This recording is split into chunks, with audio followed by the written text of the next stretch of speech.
Hello again, and it's time for another project. Nice little small one today, nothing too spectacular. Originally I wasn't even going to make a video. It's just a simple Superman logo, just routed out on a bit of cheap fencing wood. So basically I'd made that, so I had no interest of doing a video because we've done these kind of little projects before. But it's come out happy enough with that. You know, it's an okay little project, so I thought we will actually make a video in the end and do one with the letter J on. So this would be S for Superman normally, but it's going to be S for Shane, which is my first name. And we're going to do the letter J for my beautiful partner, Jeanette. So she'll get a J, I've got the S, and hopefully they'll go on the front gate with the rest of our little project. As always for me on this one, just cheap, nasty fencing wood. I've actually just got and purchased this about 3 hours ago from the garden centre. I got a 6 foot length for £2.30 here in the UK. And hopefully it's dry enough to use. It was on the top of the stack. I had to have a rummage through and find one. A little bit knotty, so we've had to cut it off where the knots are. But it's enough at that end just to salvage our piece. If you go online and search Superman letters, you'll get the full alphabet, so you can just pick the letter you want. Obviously I've gone for the J. I place the tracing paper onto my tablet screen and zoomed it out to the size I required, which is going to be 5.5 inches, as the wood is 6 inches across. And literally just drew around it with a pencil, and that's your little template you've made. And then when we stuck it down on our wood with the painter's tape, good old carbon paper underneath, then I get a pen and literally just draw around it, and that transfers that image on, no problem. And that's enough what we want today. You just make out what we need. Now, just a couple of little layers. Deepest ones are going to be the yellow section. So I've just shaded that in quickly. And we're going to remove that section first. And once we've done that, it won't be deep, 3mm at maximum. Then we'll raise it slightly and then remove all this other section. Just so the background just slightly deeper than the actual letter J itself. And then we'll cut it out on a bandsaw once we've cleaned it up and tied it up with a Dremel and some engraving bits. We'll show you those near the time. But for now, just this grey area is wanting to be removed. Basically, exactly the same as what we've done with the yellow area on that one. And you can just see slight little depth on that one. If I get a 3mm, a 3.175 CNC bit, and we'll just see how it fits in there. And I will say that's level with that. So to show you, it is actually level. So the yellow is going to be 3mm, and then obviously we've raised it up for the red, and that sticks up a lot way. So I will say that's going to be half again. So 3mm for the yellow, metre and a half, millimetre and a half, should I say, not a metre, millimetre and a half for the actual red section. But you'll see that as we go along. So we'll focus on the yellow sections for now, which is going to be these sections here.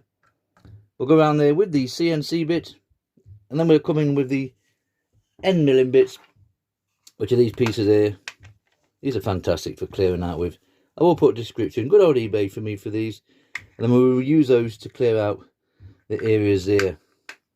Now I have gone around with these just on their own, and you could use it on this little project, but you'll notice here we've got these pointed areas.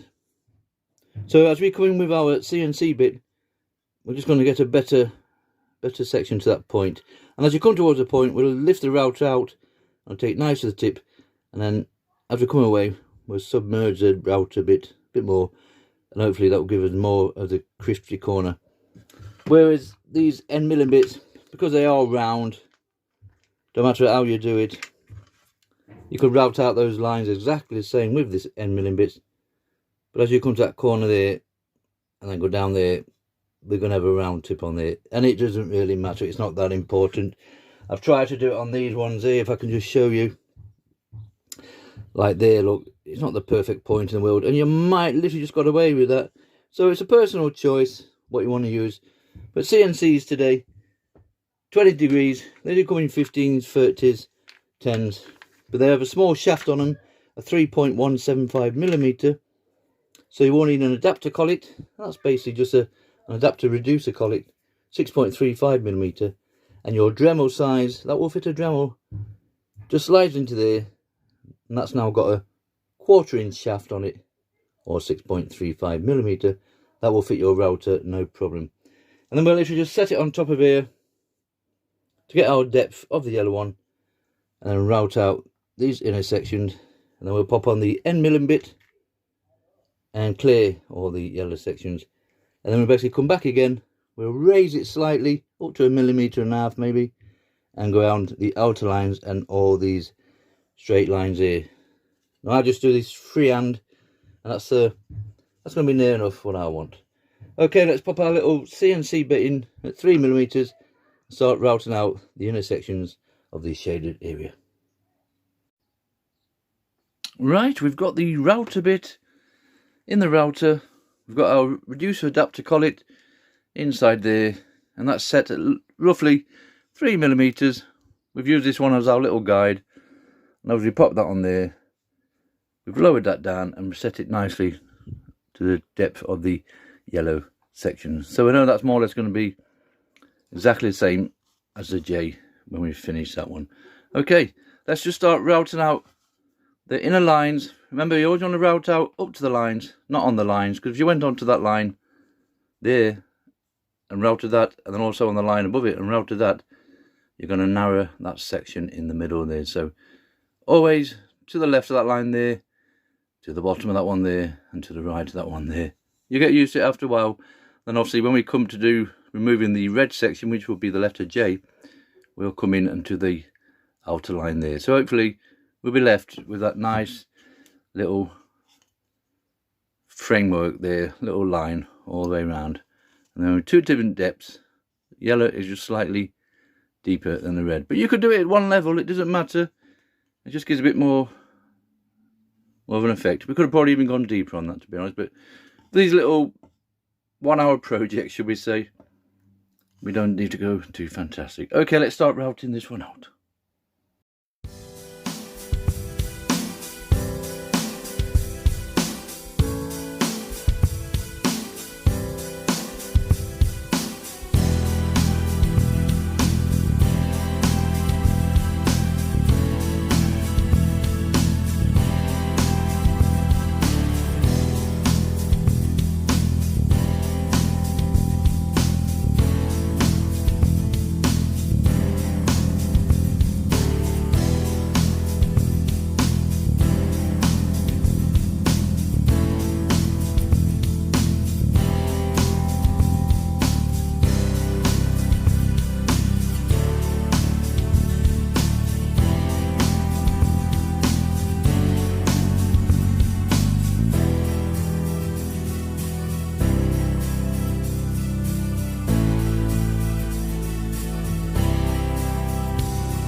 Right, you can see from that we've gone around those inner areas, no problem whatsoever.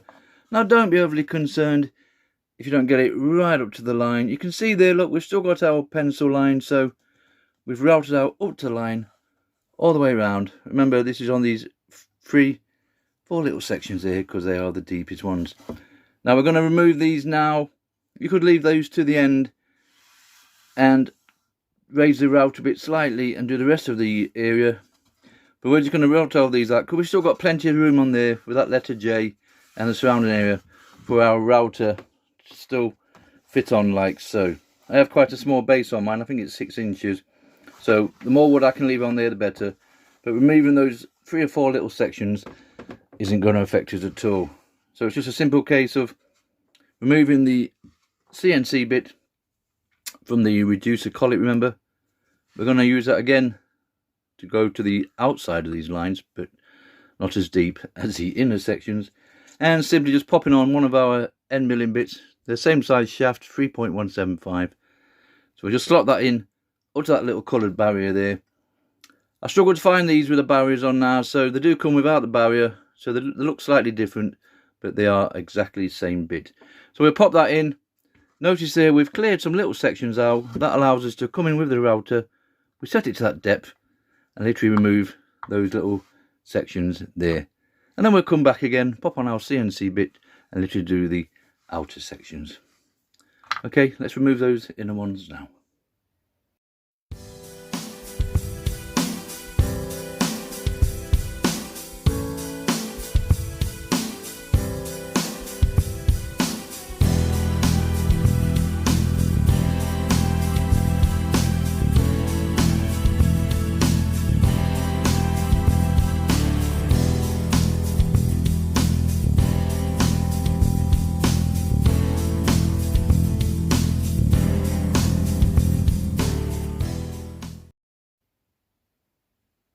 So that's our deeper sections done.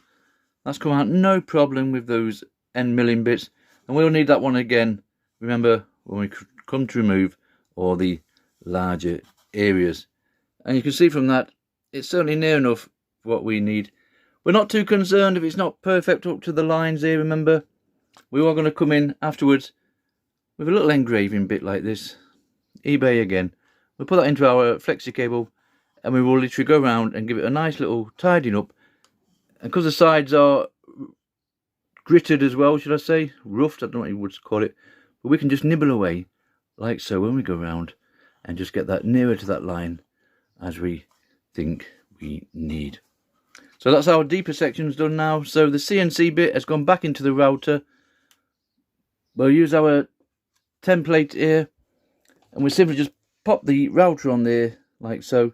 And I've lowered it down in position, and it's literally just touching the red, so we know that's the right depth now.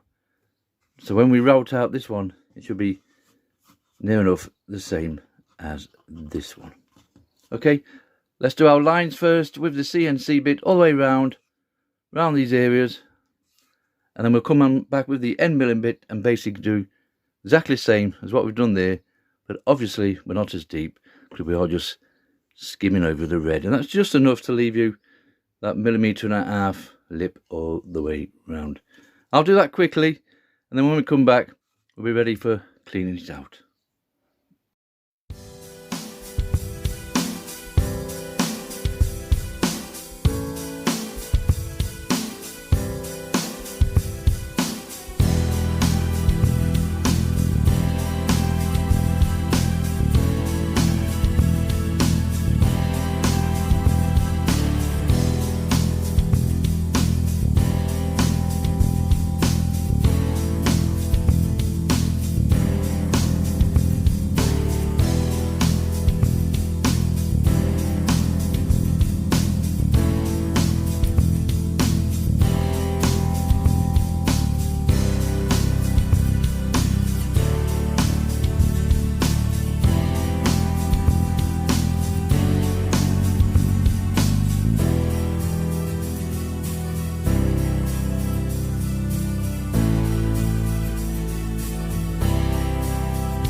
Right, we made it all the way round with that little end milling bit, and you can see from that it's took it all out nicely, and that's near enough for what we want.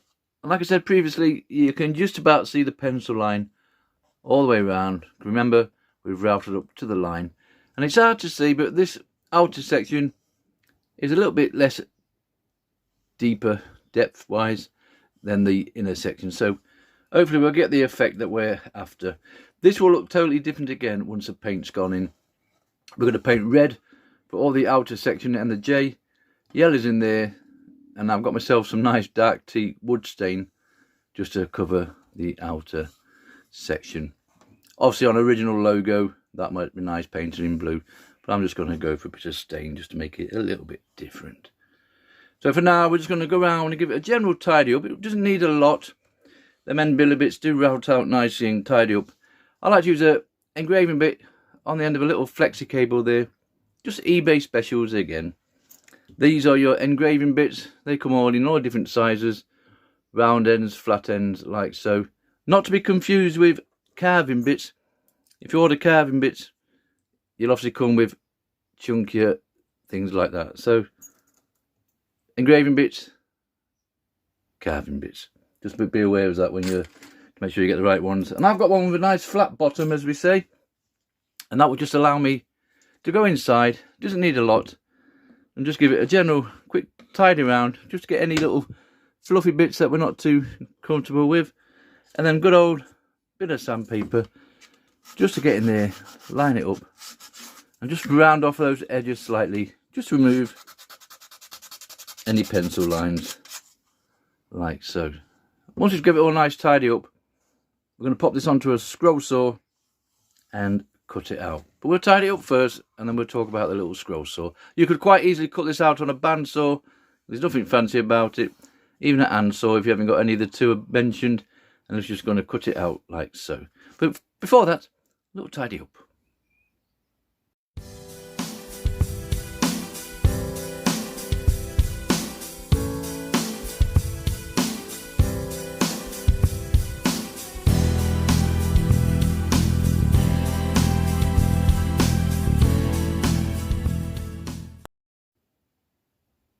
Right, that's enough tidying up for me. It's definitely near enough for what we want, and we can see from that it's clear enough. We've got rid of our pencil lines more or less. We will skim over this eventually at the end. Once we put our paint in, we can more or less put it in quite freely, and any spillages, any drips that we get along here, any mess, we're going to sand it all down nice and smooth again, leaving nice, hopefully nice crispy lines. Just before that, I'm just going to cut it out quickly. Now remember, as I just said, a bandsaw would be ideal for this because it's just some nice straight cuts, and then we'll sand it down on the belt sander. Notice there we've got quite a lip there, so we will literally just cut that off there, and then sand that down on a belt sander. But I'll use a scroll saw for mine. Bandsaw would be easier, but if I cut this out on a bandsaw, I'll probably start over here, and I want to end up over here somewhere by the time I've finished. I just haven't quite mastered the bandsaw yet, so it sits in the corner collecting dust. So bandsaw blades, scroll saw blades.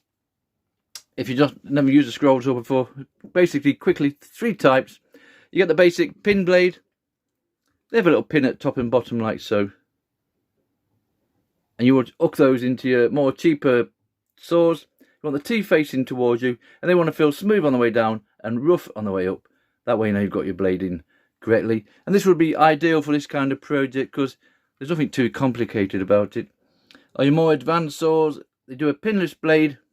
Obviously there's no pins on that one at all, and they come with a fancy clamp top and bottom. They're ideal for detailed projects, really small projects. If you imagine we're cutting the inside of that section there, you would drill a pilot hole and you could pop that blade into there, no problem, and cut out that middle section. Whereas with a pin blade, because those pins are in the way, you're not going to get in there at all. So pinless blades, you can more or less go anywhere with those. But for me personally, I like a spiral blade. This is Pegas number 5. And you notice the teeth on this one, you just get it. There we go. They are spiraled the full length of the blade, so they will cut in any direction. You don't need it on this project because it's such a small little project, but really more or less can put your wood into your saw like that, start there, and then just feed that like so, and that will be it, cut out. Where any of these other two blades, you're going to have to feed the wood into the blade like so, and then you're going to have to turn that and then feed it down there like so, then turn it and feed it and turn it again. So personal choice. People cannot use these spiral blades. It's a love or hate relationship with those. I just found now that I can't go back to straight blades because I'm so used to using spiral blades. So find a blade that suits you. Right, quickly cut it out, and then we'll be on to the painting once I've given it a little sanding down on the sides.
Right, that's enough sanding down and tidying up for me. We've got nice straight edges here with that belt sander, nothing too complicated. So there's our little end result ready for painting. Now today, nice painter's touch paints. They're ideal, you come in little containers like that, and all I need is a red and a yellow, and that's it for our painting side of things. And originally I was going to paint blue on the sides here or black, but I'm going to go for a wood stain, only because it goes on easier than actual painting. And when we come to these bits here, we can just skim across with the stain like that, and it is possible to put stain and paint together, no problem, and that will just go on a lot easier. You'll see as the video comes towards the end. So for now, I'm just going to paint this. No wood sealers, nothing. There is wood sealers you can buy if you have your concerns about putting your painting to the routed out areas, and on some projects and on different types of wood the paint will bleed into the side walls. But as we're going to be covering all this anyway with wood stain or black paint, as I just mentioned, doesn't really matter. But I do find when painting, more so than actual spraying, very rarely do I spray my projects. I always prefer just to paint, that I don't have a lot of bleeding. So we'll pop the red on, pop the yellow inside there. Doesn't matter if we get on these side sections, we're going to give it a quick sanding over with a mouse sander just to tidy it up, and then we'll put our dark teak stain on afterwards. I won't bore you too much with the painting side of things. I'm sure we all know how to put paint on with a brush. So we'll get it started, and when we come back, we'll be ready for spraying some varnish on just to finish it off with.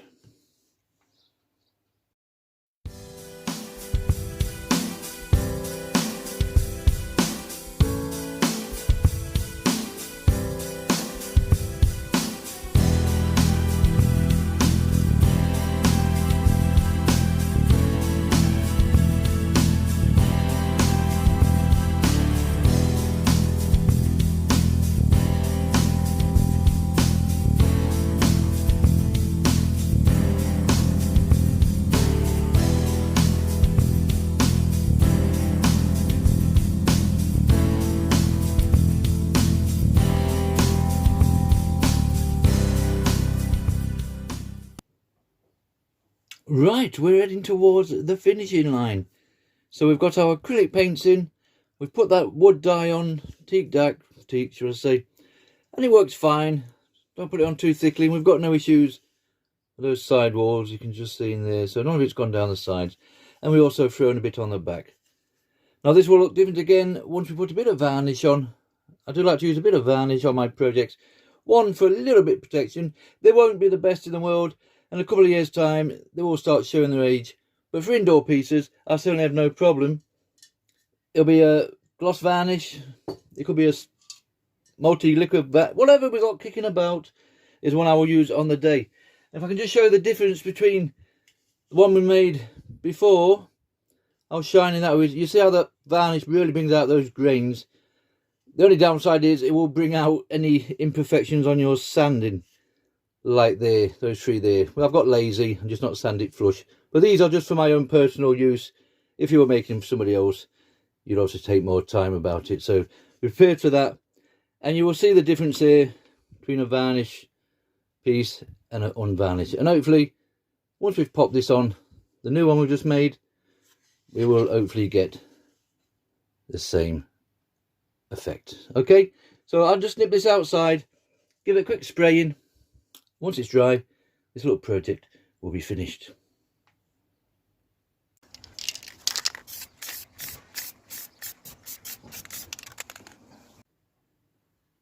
Right, that's it. This little project is finished. We give it a nice 2 or 3 sprays of that liquid clear, and that's just brought it up nicely. Got nice shine to the side there.